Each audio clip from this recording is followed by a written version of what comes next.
बिस्मिल्लाहिर्रहमानिर्रहीम, अस्सलाम वालेकुम। मैं हूं आपका होस्ट रफ़ीक शाकिर। इस टाइम आप मुझे मेरे फेसबुक पेज और यूट्यूब चैनल के ऊपर देख रहे हैं। बहुत सारे लोगों ने कहा भाई आप टेंसेस के ऊपर आप वीडियो बनाएं, तो आज मैं टेंसेस के ऊपर 12 के 12 टेंसेस आपके इंग्लिश ग्रामर में हैं। तो जो इंग्लिश ग्रामर है वो बेसिकली टेंसेस के ऊपर भी बेस करता है। अगर आपको टेंसेस आते हैं तो आपकी जो इंग्लिश ग्रामर है वो 80 to 90% आपका सॉल्व हो जाता है, अगर आपको ग्रामर आ जाए और ग्रामर में स्पेशली आपकी जो फोकस है वो आपके टेंसेस हों। अगर आपके टेंसेस अच्छे हैं तो आप एक्टिव वॉइसेस और डायरेक्ट इनडायरेक्ट को भी इजीली कवर कर सकते हैं। आज जो बेसिकली मैं डिस्कस करने वाला हूँ ये इसका पार्ट 1 है, और इस वीडियो के इंग्लिश ग्रामर के जो आपके पास 12 के 12 टेंसेस हैं, की जो बेसिकली वीडियो है वो प्रेजेंट टेंस का है। कल जो वीडियो होगी वो पास्ट टेंस का होगा। नेक्स्ट वीडियो आपका फ्यूचर का होगा। ठीक है, आज जो बेसिकली मैं डिस्कस करने जा रहा हूँ वो हमारे पास सिर्फ और सिर्फ प्रेजेंट टेंस है, और प्रेजेंट टेंस के 4 पार्ट्स हैं। ठीक है, ये नोट्स मैंने खुद बनाए हुए हैं, तो आई होप कि आपको इन नोट्स से इजीली समझ आएगा। आसान अल्फाज में मैं आपको समझाऊंगा कि प्रेजेंट टेंस क्या है और प्रेजेंट टेंस के 4 पार्ट्स क्या है, with example, with formula, with structure. ठीक है, तो आपसे गुजारिश है कि इस वीडियो को आखिर तक देखें और इस वीडियो को अपने दोस्तों के साथ, अपने अजीज़ अकारीब के साथ लाजमी शेयर करें, ताकि उनको टेस्ट में हेल्पफुल हो और आपके लिए भी भलाई हो। ठीक है, तो इस वीडियो को गौर से देखें, एक एक चीज़ जो मैं आपको बताऊंगा उनको बिल्कुल बड़े ध्यान से देखें, तो आज के बाद आपको टेंसेस के लिए कोई वीडियो ढूंढनी नहीं पड़ेगी और आपको टेंसेस इजीली समझ जाएंगे। ठीक है, अब आप देखें कि हमारे पास जो फर्स्ट टेंस है वो हमारे पास प्रेजेंट इंडेफिनिट है। प्रेजेंट इंडेफिनिट को उर्दू में क्या कहते हैं? उर्दू में कहते हैं फेल हाल मुतल्लिक। ठीक है, इसको हम आगे डिटेल के साथ डिस्कस करेंगे कि फेल हाल मुतल्लिक क्या है, प्रेजेंट इंडेफिनिट क्या है। ठीक है, उसके बाद दूसरा हमारे पास जो टेंस है प्रेजेंट का, the present continuous tense. Present continuous tense को उर्दू में कहते हैं फेल हाल जारी। उसके बाद हम अपने तीसरे टेंस की तरफ आते हैं। तीसरा टेंस हमारे पास है प्रेजेंट परफेक्ट, और चौथा हमारे पास है प्रेजेंट परफेक्ट कंटीन्यूअस टेंस। ठीक है, तो इस बात को आप याद रखें, अगर आप प्रेजेंट टेंस पढ़ रहे हैं तो आपको ये चीज़ें आनी चाहिए। अब आप देखें कि हमारे पास जो प्रेजेंट टेंस है जिसको हम अभी डिटेल के साथ डिस्कस करने जा रहे हैं, उसका फर्स्ट पार्ट है। उसका फर्स्ट पार्ट हमारे पास क्या है? फर्स्ट पार्ट हमारे पास है present indefinite tense. Present indefinite आपको पता है कि प्रेजेंट इंडेफिनिट कहते हैं फेल हाल मुतल्लिक को। ठीक है, अब आप देखें कि अगर जब भी आप कोई भी टेंस बनाते हैं, चाहे प्रेजेंट है, चाहे पास्ट है, चाहे फ्यूचर है, तो इस बात को याद रखें, ये जो आपके पास फार्मूला है, इस फार्मूले के तहत आप इजीली आपके टेंसेस बना सकते हैं। फार्मूला क्या है? पहला फार्मूला आपके पास आइडेंटिफिकेशन का है, दूसरा फार्मूला आपके पास वर्ब का है, तीसरा फार्मूला आपके पास हेल्पिंग वर्ब का है, चौथा फार्मूला आपका सिंपल फार्मूला है। यानी ये जो 4 बेसिक चीज़ें हैं, आइडेंटिफिकेशन हो गया, वर्ब हो गया, हेल्पिंग वर्ब हो गया और सिंपल फार्मूला हो गया, तो इनकी मदद से आप अपने जो सेंटेंस कंस्ट्रक्शन है, यानी आप सेंटेंस बना सकते हैं। अब आप देखें कि आपके पास जो आइडेंटिफिकेशन है प्रेजेंट इंडेफिनिट का और प्रेजेंट का पहला पार्ट है। ठीक है, आप याद रखें, अगर आपसे कोई पूछे इस टेस्ट के अलावा भी ये चीज़ें आपको आनी चाहिए कि प्रेजेंट टेंस के कितने पार्ट हैं। आपके भाई प्रेजेंट टेंस के जो है ना 4 पार्ट है, वो आपसे पूछेगा कि प्रेजेंट टेंस का फर्स्ट पार्ट क्या है, तो आप डायरेक्टली बताएं भाई प्रेजेंट टेंस का फर्स्ट पार्ट है प्रेजेंट इंडेफिनिट टेंस, जिसको उर्दू में कहते हैं फेल हाल मुतल्लिक। अब आप देखें कि अगर आप, जाहिर सी बात है, अगर आप टेंसेस बना रहे होते हैं, अगर आपके सामने कोई टेंस बोले तो आपको कैसे पता चलेगा कि ये कौन सा टेंस है? उसके लिए बेहतरीन फार्मूला हमारे पास है आइडेंटिफिकेशन। जाहिर सी बात है, आइडेंटिफिकेशन का क्या मतलब है? आइडेंटिफिकेशन का मतलब है पहचान। अगर आपके उर्दू के किसी भी जुमले के आखिर में अगर आपके पास ता आ जाए, ते है, ती हूँ, ता हूँ वगैरह आ जाए, तो आप समझ जाएं कि आपके पास ये जो टेंस है ये प्रेजेंट इंडेफिनिट है, और 12 के 12 टेंस में आपके पास ता है, ती है, ता हूँ वगैरह बिल्कुल भी नहीं आएगा। इस बात को आज से, अभी से अपने माइंड में याद रखें। उसके बाद हमारे पास है verb. Which form of verb use? हम कौन सा फॉर्म ऑफ वर्ब यूज करते हैं प्रेजेंट इंडेफिनिट में? First form of verb with S, E S I E S. अब एस कहाँ पे यूज होता है? E S I E S, इस झगड़े पे आप मत पड़े, इसको बाद में हम देखेंगे। अब यह याद रखें कि first form of verb with S, E S I E S use करते हैं प्रेजेंट इंडेफिनिट में। उसके बाद आप इसके हेल्पिंग वर्ब्स को देख लें, डू और डज। अब आप देखें कि डू कहाँ पे यूज होता है, डज कहाँ पे यूज होता है। ये मैं आपको बताऊं कि जो डू है वो प्लूरल्स के लिए यूज होता है, डज है ये सिंगुलर के लिए यूज होता है। इस बात को आप याद रखें। ठीक है, अगर एक या एक से ज्यादा है तो हमारे पास क्या यूज होगा? हमारे पास डू यूज होगा। अगर एक है, सिंगुलर है, सिंगल है, वन, उसमें हम क्या करते हैं? हम डज को यूज करते हैं। उसके बाद हमारे पास है सिंपल फार्मूला। अब आप देखें कि सिंपल फार्मूला का क्या मतलब है? सिंपल फार्मूला कहते हैं साख्त को, यानी आप किस तरह अपनी जो सेंटेंस है उसको बना सकते हैं इसकी मदद से। सबसे पहले आप सिंपल फार्मूला में क्या पुट करेंगे? सबसे पहले आप सब्जेक्ट पुट करेंगे, उसके बाद first form of verb with E S I E S, उसके बाद ऑब्जेक्ट को पुट करेंगे। ठीक है, अब आप देखें कि प्रेजेंट इंडेफिनिट में हमारे पास जो सेंटेंस कंस्ट्रक्शन है, सेंटेंस बेसिकली हम बनाते कैसे हैं? अब आप देखें कि यहाँ पे एक सेंटेंस हम कंस्ट्रक्ट कर रहे हैं कि ही ईट्स फूड। अब आप देखें कि ही ईट्स फूड, हमारे पास क्या है? ही सब्जेक्ट है, ईट्स हमारे पास क्या है, first form of verb with S है। उसके बाद ऑब्जेक्ट हमारे पास फूड क्या है, फूड हमारे पास ऑब्जेक्ट है। अब आप देखें कि हमारे पास जो ये है ये सिंपल सेंटेंस है, इस बात को आप याद रखें, ही ईट्स फूड। अब आप देखें कि मैंने यहाँ पे ईट फूड क्यों नहीं लिखा। ईट फूड इसलिए मैंने नहीं लिखा क्योंकि अगर आप सिंगुलर सेंटेंस बना रहे होते हैं, अगर आपका सब्जेक्ट सिंगुलर है तो आपका वर्ब भी क्या होगा, सिंगुलर होगा। उसके साथ आप सिंगुलर में आप एस पुट करते हैं, इस बात को आप याद रखें। उसके बाद आप अपने ऑब्जेक्ट को पुट करेंगे, ठीक है। इसी वजह से मैंने यहाँ पे, हाँ अगर मैं लिखा दे ईट फूड, फिर यहाँ पे एस नहीं आता, ठीक है, वहाँ पे ईट आ जाता। ऐसा नहीं होता कि दे ईट्स फूड, अगर दे ईट्स फूड होता तो वो गलत हो जाता, ठीक है। क्योंकि ये जो एस है फर्स्ट फॉर्म के साथ जब एस पुट करते हैं तो डायरेक्टली आपके पास क्या होगा, आपके पास जो सेंटेंस में सब्जेक्ट है वो आपके पास सिंगुलर होगा, ठीक है। उसके बाद आप देखें कि नेगेटिव सेंटेंस हम कैसे बनाते हैं। नेगेटिव सेंटेंस हम बनाते हैं भाई, नेगेटिव सेंटेंस हम बनाते हैं he does not eat food.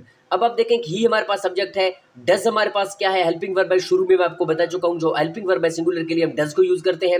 अब आप नॉट आपके सामने है। अब ये नॉट कहां से आया भाई ये नॉट इसलिए आया कि आपका जो सेंटेंस है वो नेगेटिव है। अगर आपका सेंटेंस नेगेटिव है तो नेगेटिव शो करने के लिए आपको कुछ तो करना पड़ेगा, तो कुछ हमारे पास क्या है, नॉट है। तो not is showing that your sentence is negative. उसके बाद हमारे पास ईट है, ऊपर तो आपने कहा भाई ही के साथ हम एस लगाते हैं, ईट्स, ठीक है। यहाँ पे ईट्स क्यों नहीं है भाईजान, यहाँ पे आप देखें कि आपके पास डज में एस ऑलरेडी है। अगर यहाँ पे भी एस लगा दें, यहाँ पे भी एस लगा दें तो खली वली हो जाएगा नहीं भाई। तो खली वली करने से पहले आप ये सोचें कि आपके पास जो डज है यहाँ पे एस है, यहाँ पे आप एस पुट नहीं करते हैं, ये ग्रामर के खिलाफ है। उसके बाद डायरेक्टली आप ऑब्जेक्ट पुट करें और फुल स्टॉप लगा दें।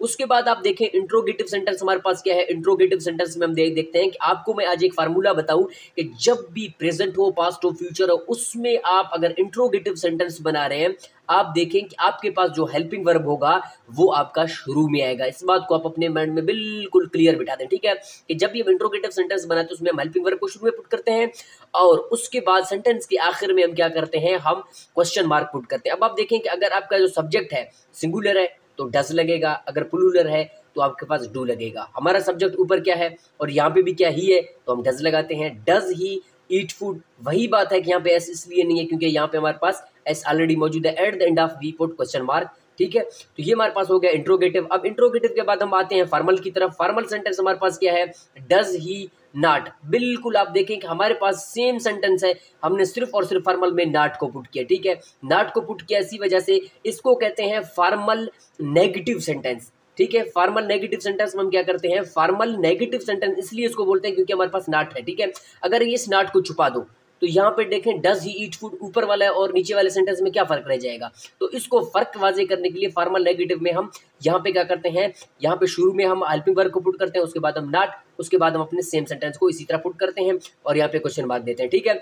और उसके बाद हमारे पास है इनफॉर्मल सेंटेंस। इनफॉर्मल सेंटेंस हमारे पास क्या है, इनफॉर्मल में हम क्या करते हैं, हम नॉट और डज को एक शॉर्टर फॉर्म में लिखते हैं। इसी वजह से इसका जो सेंटेंस है वो है doesn't he eat food at the end of question mark. तो ये आपके पास जो प्रेजेंट इंडेफिनिट है, प्रेजेंट इंडेफिनिट, आई होप कि आपको जो प्रेजेंट इंडेफिनिट है वो समझ आया होगा।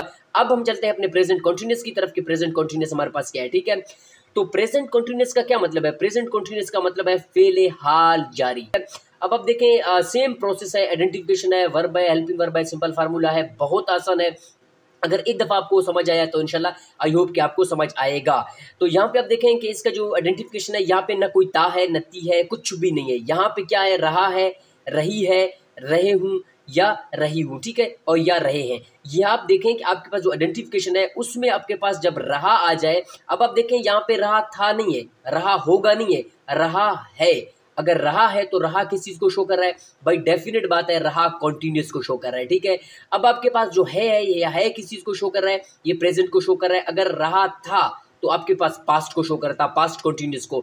अगर रहा होगा तो फ्यूचर कॉन्टिन्यूस। बट हमारा जो टेंस है वो कौन सा है, प्रेजेंट कॉन्टिन्यूस टेंस। तो प्रेजेंट का क्या मतलब है, कॉन्टिन्यूस, और प्रेजेंट का क्या मतलब है। तो आपका जो सेंटेंस है वो भी इसी तरह बनेगा प्रेजेंट कॉन्टिन्यूस टेंस में। आगे हम इसको देखते हैं, ठीक है। अब आप देखेंगे आपके पास जो आइडेंटिफिकेशन है, उर्दू के किसी भी जुमले के आखिर में आपको रहा है, रही हूँ, रहा हूँ वगैरह आ जाए, वो आपके पास प्रेजेंट कॉन्टिन्यूस टेंस होगा। इस बात को आप याद रखें।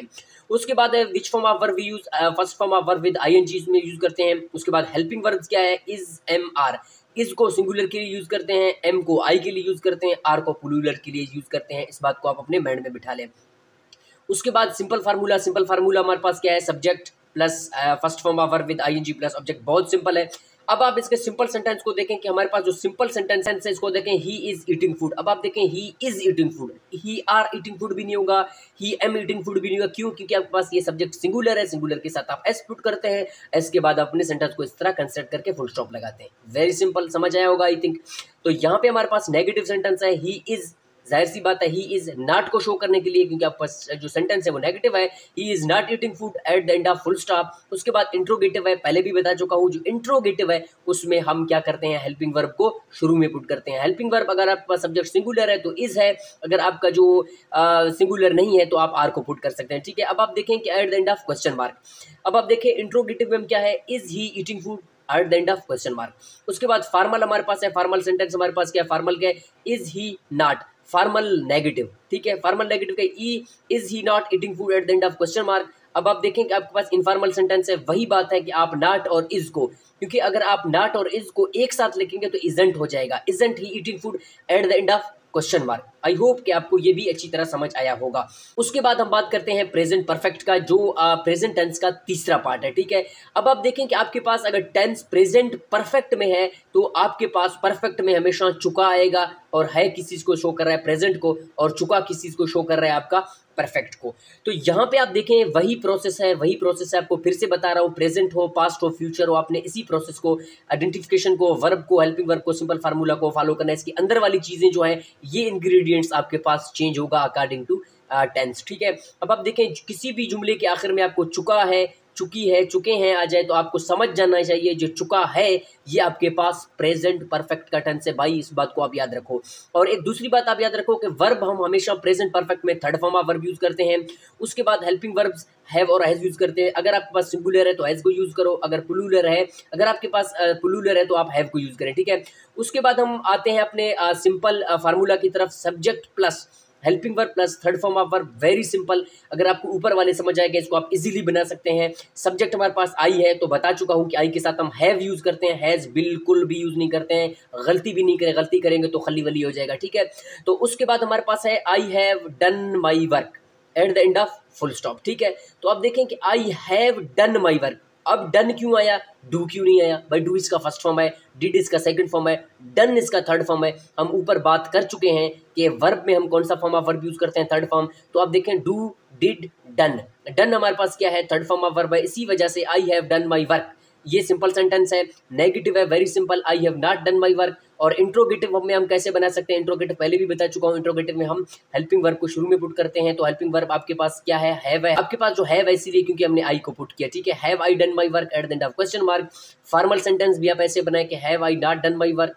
इनफॉर्मल सेंटेंस भी है हैवंट, हैवंट क्यों है, हमने नॉट और हैव को हमने एक साथ लिखा, इसी वजह से इसका नाम हो गया हैवंट, ठीक हो गया जी, haven't I done my work at the end of question mark. अब आप देखें कि हमारे पास जो हमारे पास नेक्स्ट सेंटेंस है वो हमारे पास आखिरी है, आखिरी प्रेजेंट टेंस का फोर्थ पार्ट है। प्रेजेंट टेंस का फोर्थ पार्ट हमारे पास फिलहाल मुकम्मल जारी में हम क्या देखते हैं, वही प्रोसेस है, आइडेंटिफिकेशन है, वर्ब है, हेल्पिंग वर्ब है और सिंपल फार्मूला है। अब आप देखें इसमें थोड़ी बहुत चेंजिंग है आइडेंटिफिकेशन में। इस टेंस में हम वक्त के मुताबिक सेंटेंस बनाते हैं। अब वक्त के मुताबिक कैसे सेंटेंस बनेंगे आगे आपको पता चल जाएगा, ठीक है। अब आप देखें कि आप यहाँ पे कह रहे हैं कि वर्ब हम first form of verb with ING use करते हैं, ठीक है। हेल्पिंग वर्ब हम क्या यूज करते हैं, हेल्पिंग वर्ब हम हैव बीन और हैज बीन को यूज करते हैं। अब आप देखें कि आपके पास ऊपर क्या आपने क्या यूज किया कि आपके पास प्रेजेंट परफेक्ट है। अब प्रेजेंट परफेक्ट तो है बट प्रेजेंट ऊपर आप देखें कि आपके पास प्रेजेंट परफेक्ट कॉन्टिन्यूस है, ठीक है। परफेक्ट कॉन्टिन्यूस के लिए हम हैव के आगे बीन लगाते हैं तो ये इस कॉन्टिन्यूस को शो कर रहा है, और हैज बीन लगाते हैं फिर भी ये कॉन्टिन्यूस को शो कर रहा है, किसको, परफेक्ट कॉन्टिन्यूस को शो कर रहा है। अब आप देखें जब आप सिंपल फार्मूला बनाते हैं उसमें आपने कुछ चीजें ऐड करने होते हैं जो ऊपर वाले सेंटेंस में आपको नहीं मिलेंगे, वो है सिंस और फार। अब आप देखें कि आपके पास सब्जेक्ट है, हेल्पिंग वर्ब है, first form of verb with ING plus since plus for plus object. अब फार और सिंस के ऊपर आप मत पड़े, इसको हम आप खली वली कर दें, इसको बाद में मैं आपको समझाऊंगा कि फार कहाँ पे लगता है और सिंस कहाँ पे लगता है, आपको इजीली समझ आएगा, ठीक है। उसके बाद हमारे पास है सिंपल सेंटेंस। सिंपल सेंटेंस में आप देखें कि आई के बाद हमने क्या लगा दिया, हैव लगा दिया और बीन लगा दिया, आई हैव बीन। अब आप देखें कि आई हमने पुट किया, आई के बाद हमने हैव पुट किया, क्योंकि आई के साथ हम हैव पुट करते हैं, क्योंकि हमारे पास सिंगुलर होता तो हम हैज पुट करते हैं। अब हैव शो कर रहा है पास्ट को और बीन शो कर रहा है कॉन्टिन्यूस को, ठीक है। अब आप देखें I have been studying, for 2 hours. अब आप देखें फार और सिंस का कंसेप्ट क्या है। फार आप यूज़ करते हैं कि आपके पास जो टाइम है वो आपको पता हो कि भाई मैं 2 घंटे से जो है ना पढ़ रहा हूँ। अगर आप ऐसे कहते हैं I have been studying since morning, अब मॉर्निंग में हमारे पास जो टाइम है वो स्पेसिफिक नहीं है, टाइम हमारे पास क्या है पॉइंट आउट नहीं है, किस टाइम से आप पढ़ रहे हैं, सुबह से किस टाइम तक, 10 बजे से पढ़ रहे हैं, 12 बजे से पढ़ रहे हैं, वहाँ पे हम क्या लगाते हैं, सिंस लगाते हैं। इस बात को आप याद रखें। अब आप देखें नेगेटिव सेंटेंस कैसे बनाते हैं, आई हैव नॉट। अब आप देखें वही तरीकाकार है, I have not been studying for 2 hours. Interrogative sentence हमारे पास क्या है, have I been studying for 2 hours at the end of question mark. और उसके बाद हम आते हैं फॉर्मल सेंटेंस भी ऐसे ही है, have I been not studying for 2 hours. ये हमारे पास फॉर्मल नेगेटिव सेंटेंस है at the end of question mark. उसके बाद हमारे पास है इनफॉर्मल सेंटेंस में हम कैसे बना सकते हैं, इनफॉर्मल आपको बता चुका हूँ। जब आप इनफॉर्मल सेंटेंस बनाते हैं उसमें आप बेशक प्रेजेंट का बनाए, पास्ट का बनाए, फ्यूचर का बनाए, उसमें आप इनफॉर्मल सेंटेंस में हम क्या करते हैं, हैव और नॉट को, यानी आपके पास जो हैव है और नॉट है उसको इकट्ठा करके उसको एक साथ कंबाइन करके लिखते हैं तो हैवंट बन जाएगा, अगर हैज है तो हैजंट बन जाएगा, यानी haven't I been studying for 2 hours at the end of question mark. I hope कि आपको ये प्रेजेंट टेंस कंप्लीट समझ आया होगा। इंशाल्लाह जो नेक्स्ट वीडियो होगी, सेकंड वीडियो होगी, वो पास्ट टेंस के ऊपर होगी, जो थर्ड वीडियो होगी वो फ्यूचर के ऊपर होगी। तो आपसे गुजारिश है कि आज इस वीडियो को देखें और जो 2 वीडियो आएंगे उनको भी आप कंप्लीट देखें, तो आपके पास जो 12 के 12 टेंसेज हैं वो इजीली कवर हो जाएंगे। आपको और वीडियो देखने की और बुक पढ़ने की बिल्कुल जरूरत नहीं है, क्योंकि एक दफ़ा आपका कंसेप्ट जब क्लियर हो गया तो आपके लिए सारी चीज़ें आसान हो जाएंगे। मिलते हैं किसी नेक्स्ट वीडियो में, तब तक के लिए अल्लाह हाफिज़।